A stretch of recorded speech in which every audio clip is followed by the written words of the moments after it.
Hey, welcome to The Explainer. Today, we're diving into something that, let's be honest, affects pretty much all of us. How to make our downtime actually feel restful. We're going to explore how you can reclaim that precious time and turn it into a real advantage. So let me ask you this. Have you ever had one of those evenings where you just collapse on the couch, binge watch a show, or scroll endlessly on your phone, only to feel just as exhausted as when you started? Yeah, if that sounds familiar, you are definitely not alone. And you know what? There's a very real reason why that happens. And that reason is what we can call the relaxation trap. So in this first part, let's really dig in and break down why our go-to ways to unwind so often leave us feeling, well, even more drained. Okay, so here's the heart of the problem.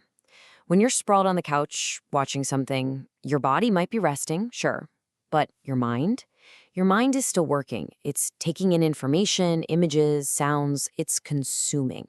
So it's not actually recovering. It's just being distracted while it's tired. And that is not true rest. This brings us to a really critical shift in how we think about our free time, moving away from just passive relaxation and toward active recharging. Let's take a look at what that actually means. You can really see the two paths so clearly here. On one side, you've got those passive activities. You know the ones. They seem easy, but they're actually draining your mental batteries. But on the other side, you have these active, intentional things. They might take a little bit of effort up front, yeah, but they end up building and restoring your energy. It's about becoming a producer of your own well-being, not just a consumer of distraction. Okay, so that all sounds good in theory, right? But how do we actually do it? How do we put this into practice? Well, this next part gives us a really concrete plan for that super critical time right after you finish work for the day. Check this out. It's a simple but seriously powerful structure. Instead of just crashing, you dedicate that first hour, say around 6 p.m., to actively clearing your head, maybe some meditation. Then, for the next half hour, you do a small act of progress, like tidying your desk. And it's only after that that you can really, truly rest with a good meal or a book, because you know you've already invested in yourself. Now look, the goal here is not to become some kind of productivity robot. Not at all. It's about creating a sense of momentum. These little, consistent actions send a signal to your brain that you're in control, that you're moving forward. And that feeling, that's a massive source of energy all by itself. All right, so that takes care of the weekdays. But what about the weekends, when we have this much bigger chunk of time to play with? Let's look at a way to design a weekend that genuinely recharges you for the week ahead. Think of this as a balancing act. The whole idea is to intentionally split your weekend into two kinds of time.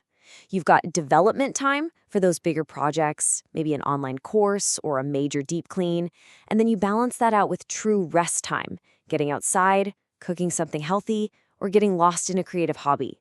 You're consciously choosing how to invest your energy and then how to restore it. But does all this theory actually work in the real world?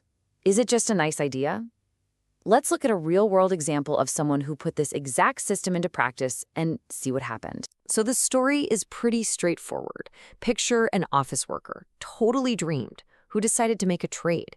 They cut out the mindless TV and the endless scrolling in the evenings and adopted that recharge schedule we just talked about. And on the weekends, they focused on learning and meditating.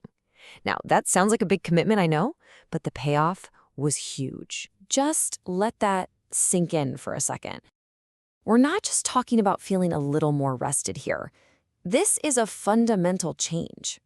Better concentration, a mind that stays calm under pressure, and maybe, most importantly, that incredible feeling of making real, tangible progress in your own life. And this is where you see it all come together. You get this amazing positive feedback loop. You invest in recharging, which gives you better focus and a calmer mind. That calm mind then makes you less reactive to all the daily frustrations, which preserves your energy and reinforces that feeling of progress. This is how you build real, lasting mental and physical stamina. And this brings us to probably the most important point of all. I want to be crystal clear. This is not about working more. This isn't about hustle culture or turning your life into some nonstop boot camp. It's the exact opposite. It's about resting smarter so that your work life gets better and your free time becomes way more enjoyable. So, I'll leave you with this final thought. A direct question just for you. Forget the whole system for a minute. Just think about tonight. What is one small, active thing you can do to recharge instead of just relax? Maybe it's a 10-minute meditation. Maybe it's tidying just one drawer or reading one chapter of a book. What's it going to be?